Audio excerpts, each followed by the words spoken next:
written a book with a couple of ladies, and it's about, thank you, beyond dependence. That's what it's called. And I'm talking about the relationship I had with my previous partner, and he was an alcoholic, and how I lost myself in that relationship, believing that if I just love him more, if I just understand him more, then I could help him see my love and his love, and the alcohol wouldn't be a priority anymore. So I'm writing about how it was for me and how I lived through it, came out of it, and how I took all of that to become the person that I am now. And that means to let go, which is so hard, but so needed, to just let go of what happened and don't take it personally. You've done this. I did all the decisions to stay for years, to fight that I created in my head. But in the end, I lost the fight, at least for our relationship. But I went through it and I came out stronger because I took the time to find myself again. And that's what I literally do with my clients, to find, to accept who they are, to have then that better relationship. Yeah, that's a big one. I did my Reiki certification. That's another one. That was a passion of mine. Thank you. Because one of my dogs, I have two poodles, and one of them, Charlie, she doesn't want to drink out of the bowl anymore. She doesn't want to eat out of the bowl anymore. And I thought, what can I do without giving her medication to calm down? So I started this journey to help her energetically to calm down and don't be afraid of the bowl anymore, which so far she's eating every now and again out of the bowl, but we're not there yet. And what else? What else? Business-wise, it's been great. It's what I've noticed is, what I did is I did a new strategy this year. So I thought, let's put everything out that isn't fun, that I don't enjoy. And even though all these marketing people tell you, you need to do this, you need to do that, here, consistency, da, da, da. It's like, but what about my energy? How do I bring it across? And I thought, let's just try this. And I started doing it, and yeah, it makes more fun. I do the things that I love. Like you said, you can work for 7 days, but because you enjoy it so much, it doesn't feel like work. You're not exhausted in the end. You might be physically exhausted because it's just like, okay, my brain is now exhausted, I need a break. But it's still fun. You come back the next day and say, okay, let's continue. And that's what I'm doing, and got new clients, got new collaborations. So it's amazing. It sounds amazing. Like it sounds, even though you had some valleys, right? You had some peaks, right? Like you said, you had the relationship which you were working on it and you felt that you kind of lost yourself in it. But then some other things were going on, and what I like about what you're sharing is that there's people out there that are dealing with relationships, or even people that maybe have an addiction or maybe have something that isn't impacting their relationship with them in a positive way, or at least constructive way. And you're right, like sometimes we lose ourselves in it. So let me ask you about that, if you don't mind. When you, as you're looking back on it, were you surprised that you ended up in that type of relationship?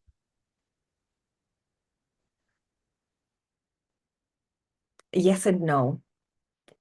I'm not surprised that I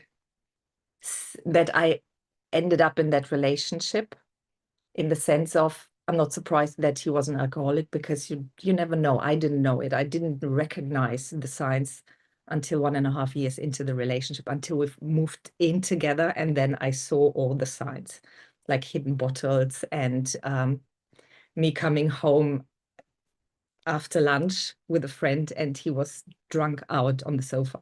I didn't realize it. So that was, I'm not surprised that I didn't see it.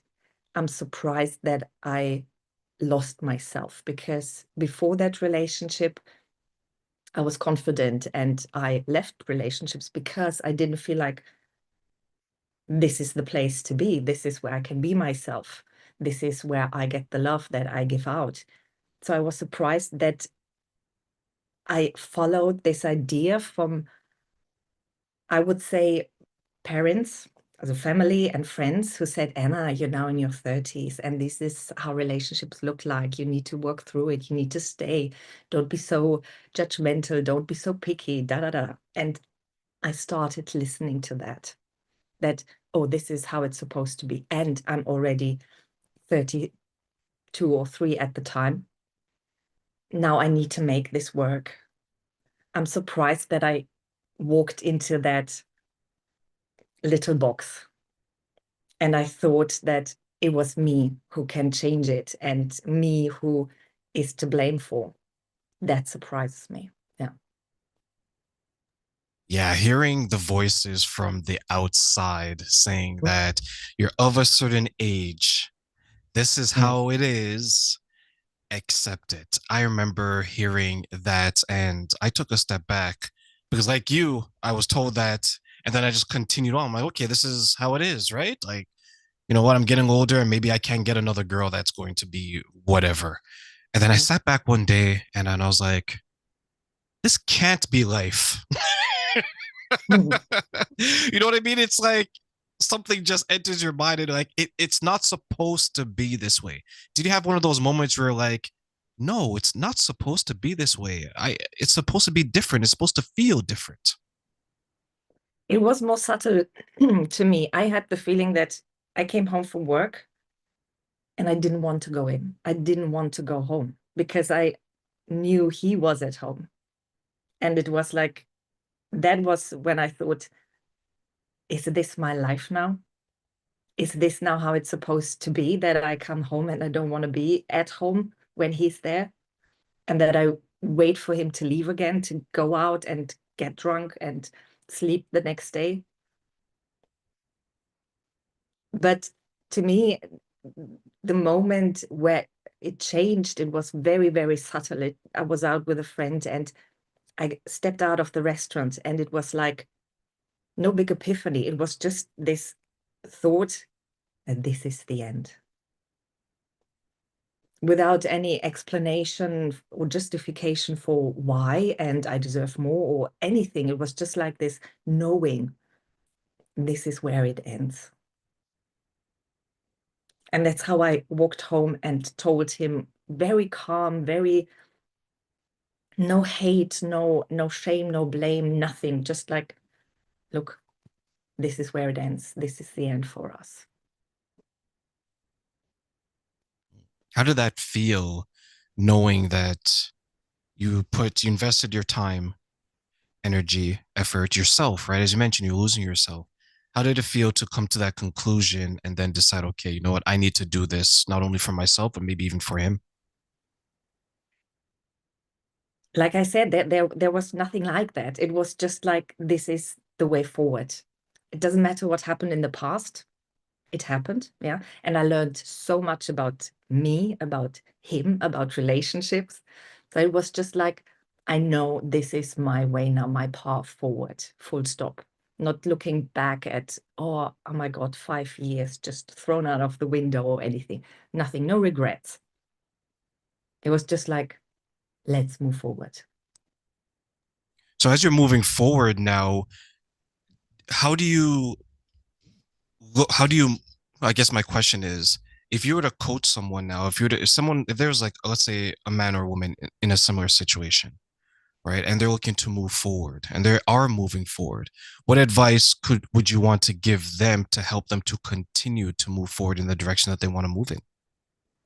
So this happened about 9 years ago. So it's a time ago. And the thing is, what helped me was to just focus on myself. Literally, just I said to myself, I don't want to date. I don't want to go out on dates. I don't want to meet any new guy, anything. I just want to find myself again. I want to be with myself. I want to love myself again because I missed what I had before. And I just wanted to have that again. So for me, it was like, if I never meet anyone ever again, it is okay.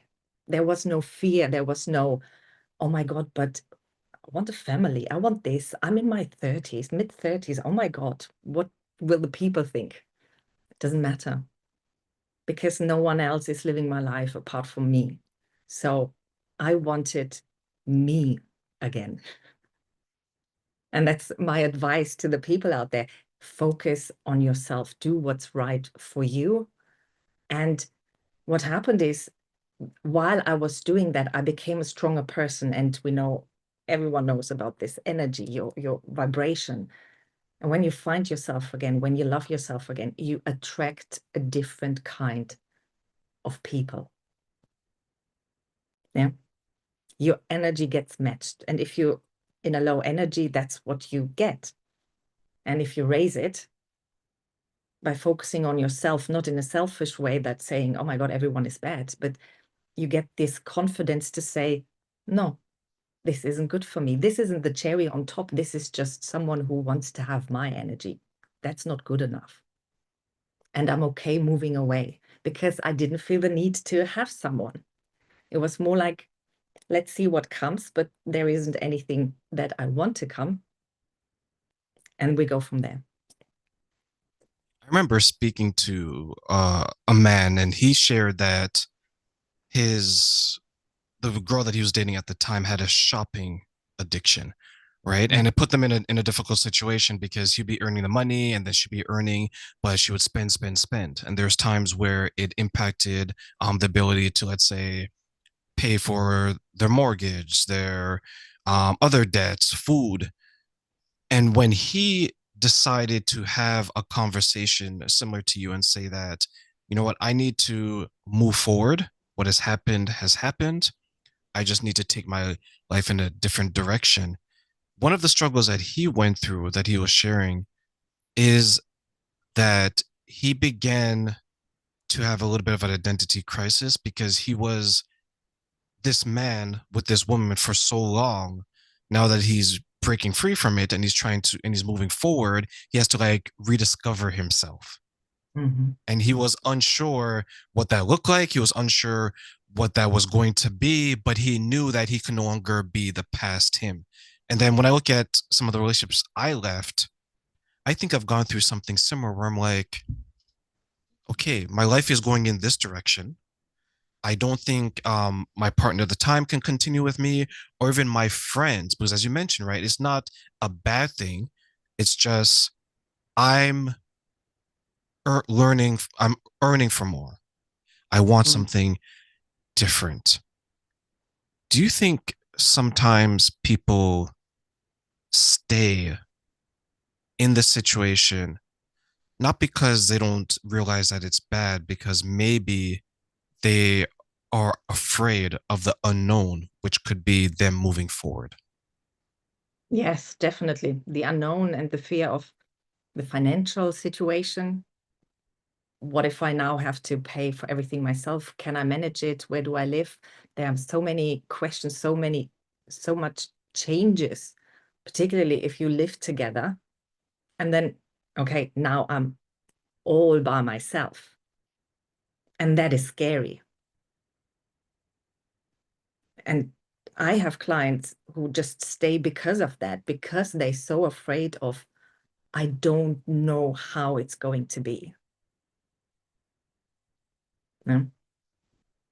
And what I don't tell them, but what I explain to them is, you can do it. It will be different. The question is, how do you deal with the different? Does it mean that you do couch surfing for a couple of weeks with your friends or family and go that way, and it will turn out one way or another? There, it's just this first step to say, okay, I just risk it and see what happens.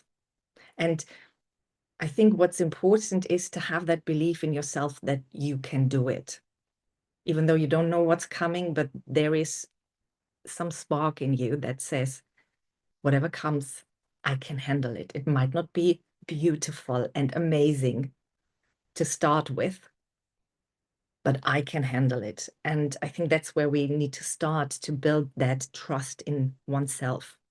Say it's going to be messy, but I can handle the messy.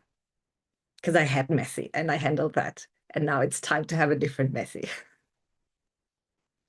Do you think that is scary for some people to deal with the messy and the uncertainty and saying that okay, your lifestyle may change, but it's okay, you will get through it? Yes, it's the hardest. When you're so used to that particular lifestyle, even if that lifestyle isn't making you happy, it's the devil you know, isn't it? This is what I'm used to. I'm used to feeling low. I'm used to have these arguments. I'm used to not feeling loved. And you question yourself. You question your self-worth. You question your self-trust. How could I stay in this relationship for so long? Maybe I am not able to have a relationship. Maybe I have commitment issues, whatever it is. And that holds you back because this is the messy, you know, and it's the comfortable, uncomfortable. There's this woman, her and I used to communicate back and forth on social media. I think it was it Facebook or Instagram? I can't remember. It's been so long, but we should talk about she was in a marriage and it wasn't happy, they weren't happy, or the husband wasn't happy, the woman wasn't happy, the wife wasn't happy, sorry. And one thing that she did was she stayed in it, even though she's like, yeah, we're both not happy in it. And to her credit, I must say that a lot of the issues that she would mention said that she said she was the cause of it, she was the source of it. But she wouldn't leave. And then one thing she started to do was she started to like cheat, right? And she started to keep secrets and things of this nature.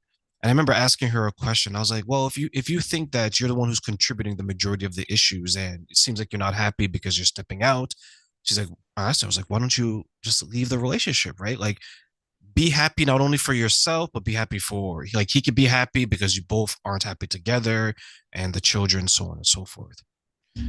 And as she turned around, she's like, "Well, then my lifestyle would change. I Mm. wouldn't have the house. I wouldn't have the car." I'm like, "But is that more important than a happy relationship?" She's like, "Well, I could accept being unhappy in a relationship, but I couldn't accept this a lifestyle that is different from this." And I sat back and I was like, "You're admitting to causing the majority of the issues in this relationship. And now you're not willing to give up anything to be happy." And do you think then it's wrong for people on the outside to view situations like that and kind of say, you know what, you're being selfish, it's probably not really that bad? I Do you think that response is, I don't want to say acceptable, but do you think it's expected from the outside looking in when you have someone detailing situations where they're admitting that it's difficult, they're admitting they're not happy, but they don't want to change their lifestyle in an effort to find happiness and peace? I think it's a question of priority. What is important to you? And we're all different. So what's important to me might not be important to you. And for her, it's the lifestyle is the important thing in her life. And if she's willing to live with the consequences, that's her decision. And on the other hand, it's also the husband is going with it. So he's also not leaving. Yeah. So It's tough. It is tough. Like, do you see, like, what kind of obstacles do you see preventing some of the clients that you're working with moving on with their lives? fear. It's fear. For whatever reason, it's usually that the self-acceptance, the self-trust, the self-worth is very low. And the devil, you know, like that lady, it's like, but I have all of this. And this gives me safety. This gives me comfort. This gives me something to hold on. So I stay here. And happiness. And then the justifications come in, happiness is overrated, and I take happiness from other things. She might take happiness from the material things and then say, okay, I can live with that. This is enough for me. But it's up to each of us what we are willing and what we want to have. I would give everything up, all the money, all the material stuff, to just feel free and feel happy and authentic and have someone I can be myself around and be happy with. But that's me. And other people look at me like my parents looked at me and said, well, what's wrong with you? Why can't you just stay? You're just going from one relationship to the other because you're so selfish. You always think about you. So it doesn't matter what you do. There are always people who tell you it's wrong what you do, who judge you. So it's up to you to say, but this is my decision, whatever that is. Yeah. When I was younger, I used to look at that and say that it's probably loneliness in a lot of ways. Like when I look at some of the relationships that I want to leave, I would question myself and say, okay, if I were to leave this person who's maybe not right for me at that moment in time, will I be able to find someone else? And it's interesting to hear that people would say that, right? Like, well, if I leave, can I get another relationship? Well, if I leave, it's scary. Or if you leave, why are you selfish? It's like you have these voices trying to shame you into staying in in a way. um is it difficult then to deal with those outside voices who are telling you things like, well, it's selfish if you leave, what's wrong with you, well, you're on your third marriage, you're on your fifth husband, you're on your fourth girlfriend, you're on your eighth boyfriend? Like, is it difficult for your clients, or maybe even you as well, during that time, to deal with these outside voices and to quiet them and only listen to your own voice? What I notice is it's hard to not listen to them when you believe what they say. When there is something inside you that tells you, oh, they might be right. Oh, yes, that's a thought that I have myself. Then you believe it and then you go with it. But if you don't believe it, then they can say whatever they want to say. It's just like, it's your opinion. And everyone is entitled to their opinion. Everyone has an opinion. But it doesn't mean that you have to take it on or that you have to go with it. But in the end, if you see there is some truth in what they're saying, that's what you go for. And then how can we get to that point where, because I'm just looking back and I'm thinking, let's say like your parents would tell you that, like a lot of people, for good, bad, or indifferent, right? Like the weight of their parents carries so much, right? They value it, whether they believe it or not, whether it's the right um words to say or even the wrong words to say. Do you help people work through that as well, to understand that, okay, do you think what this person's saying is true? And they may say that, well, Anna, no, I don't. Okay, these are the steps that you have to do to make sure that you don't get influenced by it. Because I can see some people struggling to not listen to the words that they're saying, just depending on who it is, and even so, if they believe it or not. Do you find that struggle as well? Yeah. So what happened to me, again, a personal story, is when I started my NLP certification, there was the first sentence, there are 12 principles. The first sentence is, everyone is doing the best they can with the resources they have at the time. And what that means is that we all do the best we can, the best choice we can make with the mental, physical, material resources we have at the time. And then I thought about my parents, about all the stuff that they did to me. I thought, how can that be the best they could do? And at that time, my parents were on this pedestal, yeah. Ooh, mysterious people, or they know everything, da da da, yeah.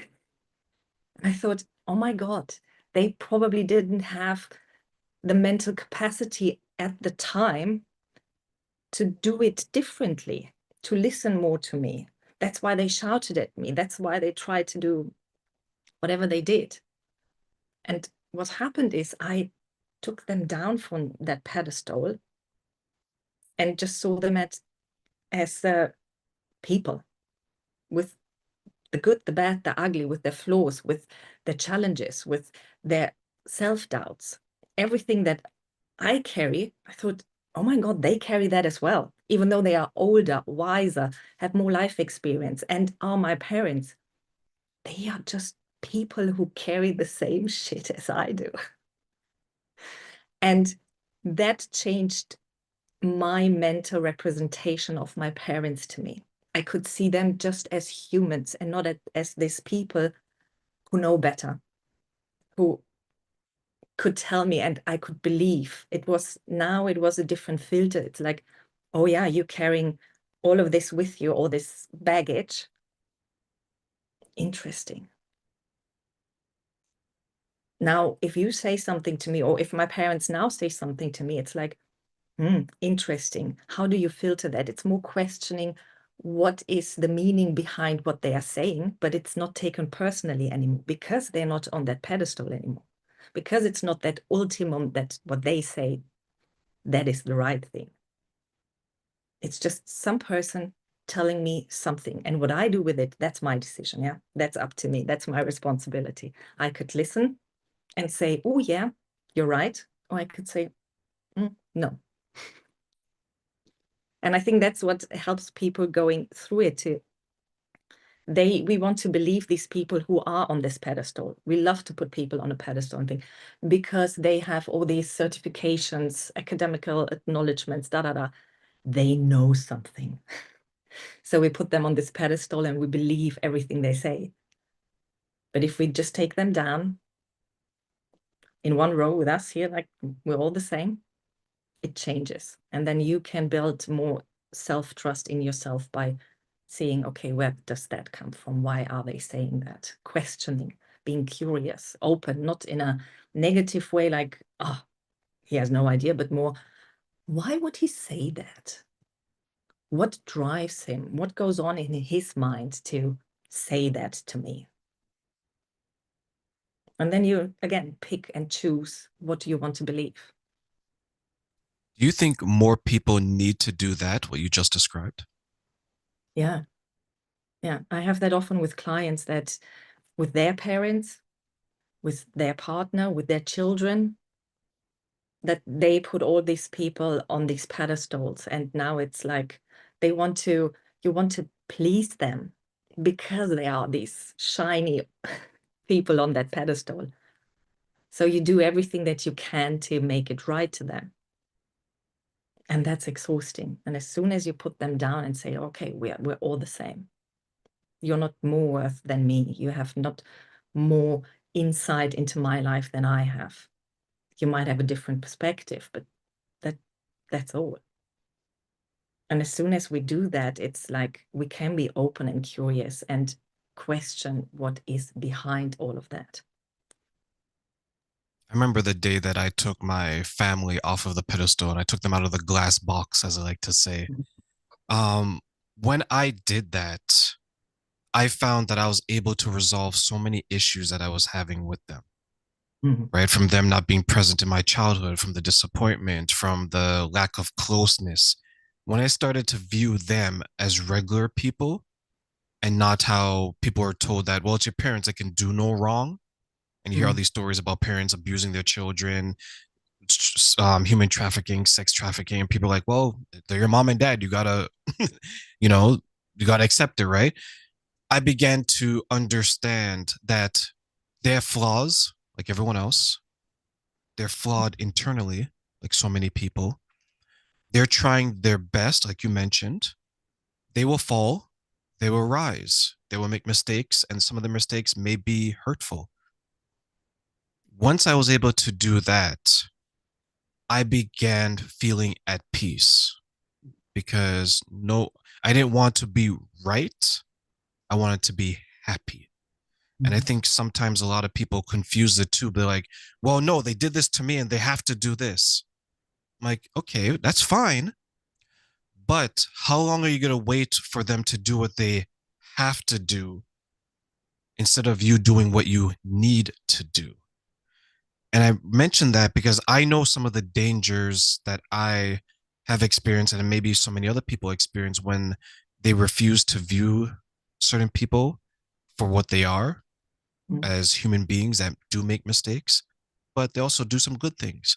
What do you think some of the dangers are when people refuse to stop viewing others on a pedestal, keep them up there, and then have them behave that the way that they're behaving day in, day out?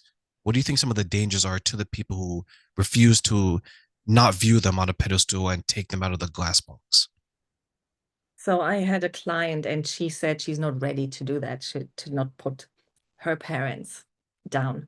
And what happened to her is she was always filled with expectations towards her parents. So when they would come to visit, she expected them to behave a certain way, to say certain things. And she always felt under pressure to make it right, make it okay for them, so that she doesn't get any negative feedback from them. So to her, it was mentally exhausting. And she tried not to see her parents that often because it was always this pressure, always this mental overload with all these thoughts. I expect them. And it's not even you say, oh, I expect this. It's just like, they should do this. They have to do this. They are my parents. Da, da. So that was the mental overload. It was physically exhausting. And when your body is constantly under pressure, you feel it and you manifest it in some way. So she was often very sick. She had a lot of throat problems. So a cough here, one infection there. Most of the time, she had something with her throat. And when we believe in the chakras, it's like there is a blockage in your throat chakra because you're not telling the truth to yourself and to others. So she was sick, physically, mentally exhausted. And she really, when it was the birthday of the children and she knew the family would come, was like, oh my God. Weeks in advance, she was mentally exhausted. And of course, she let that out on the children, on her husband, on her work. So it doesn't stay just with you. We believe that it's no one will notice and I don't affect anyone, but you do because you behave differently, you talk differently. Your mental patterns change because you're under this pressure, under this stress. That's the part that's scary. They think that they're still in control, right? Mm. Well, it's only impacting me. And then when you ask their, as you mentioned, when you ask their partner and their children, like, no, it's impacting us. Right? Like when she had that realization, like how did that feel? Like how did that feel not only to you but to her when she said that okay, she's not ready yet, but she's realizing that all these the situation is impacting her in so many different ways. So she was sad. She was sad that she couldn't find that courage to do that step, to take them down, to forgive them what they've done in the past, to not fulfill her expectations. She was sad and she was carrying that now with her as well, knowing that I could do it, but I somehow can't. Yeah, and knowing that she's the only one who can change it. She's the one who can just decide this is where it ends. But the sadness, this why can't I do this? That's another thing she then carried with her. Yeah, if you she's in a situation where that's a difficult situation to be in, right? Where you know what you have to do, but you know that you're not ready for it because you can't go back, right? Like once you take them off of the pedestal, you can't put them back on there. Right? Because now you see them in a totally different light. Mm. If someone when someone says that they're not ready, then what do you how do you get them to the point that maybe they could be ready? can tell them that they are ready. It's just the fear that holds them back. Like we said, the devil, she's used to all of this pressure that she feels, to all the thought patterns, to the ideas about the parents. And she's scared how it will turn out if she, like you said, it can't put them back. Once you see, you see. Like Matrix, yeah? Once you see, you see. So I just tell them, it's your choice. You can continue like this. If this is your choice, fair enough. If you choose differently, fair enough, but it's your choice. Take responsibility for that. And the thing is, when you make them see this, that it's your choice, and every choice is okay. It's up to you with which consequences you want to live. And if you choose to stay there, that's up to you. Yeah. No one takes responsibility for that apart from yourself. And then usually they say, but I don't want it. And so then you have to choose differently. That's all. You just have to choose differently. And it starts with saying it, to saying it out loud. And that's where they struggle to say, I choose differently. That's where the blockage then comes into say, no. And they fight against it. And it's like all these questions, justifications, everything comes up and says reasons for why not to do it. So again, it's your choice. You can stay with it, can let it go. Up to you. It's simple. In the end, In it's hindsight, just saying that sentence. yeah, in like once you do it, right? Like I look back for me, once I did it, I realized it was easier than I thought it would be. Mm. Right? Like when you're in it, Anna, it's like my world would end. Mm. Right? But then when you go through it, you're like, oh, thank the good Lord that I definitely did it. And it's a weight off of your shoulders. Like I can't, looking back, I can't imagine my life living that way. Mm. But there was a point where I was living that way. So let me ask you, if I were to give you 3 wishes, Mm. right? You can wish for anything that you want in regards to this question. What would you want people to know about themselves when it comes to relationships and why? And you have 3 wishes. Mm. So the first one is the relationship you have is a reflection of the relationship you have with yourself. So if your relationship is shite, it's probably because the relationship you have with yourself is shite. So work on yourself first before you try and put a bandage on the relationship and try communication styles and whatever. They are helpful, definitely. But if you don't do the work with yourself, they won't last. So that's the first thing. The second one is self-acceptance. I wished people would accept who they are. And I'm not saying love yourself, because that's a big stretch. I'm saying see who you are now with the good, the bad, the ugly, everything as status quo. This is where we start.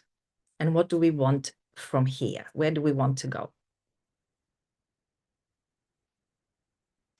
The third one is it's okay to let go of the relationship.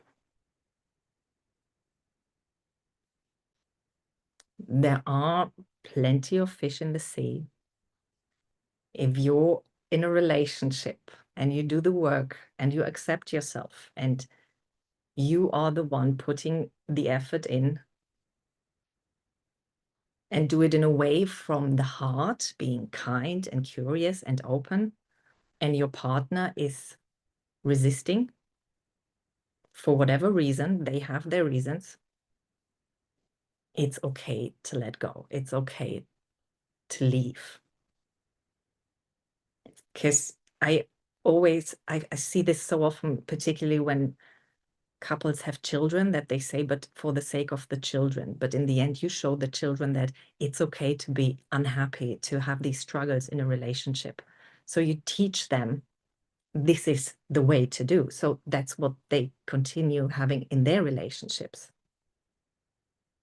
And we often underestimate what children see, what they notice, and what they take on. So you're not doing it for them. Or in the end, you do it for them to show them it's okay if you leave and find happiness within yourself, by yourself. And if that person comes along who is the cherry on top of your sundae, amazing. But if not, you're strong enough to do it on your own.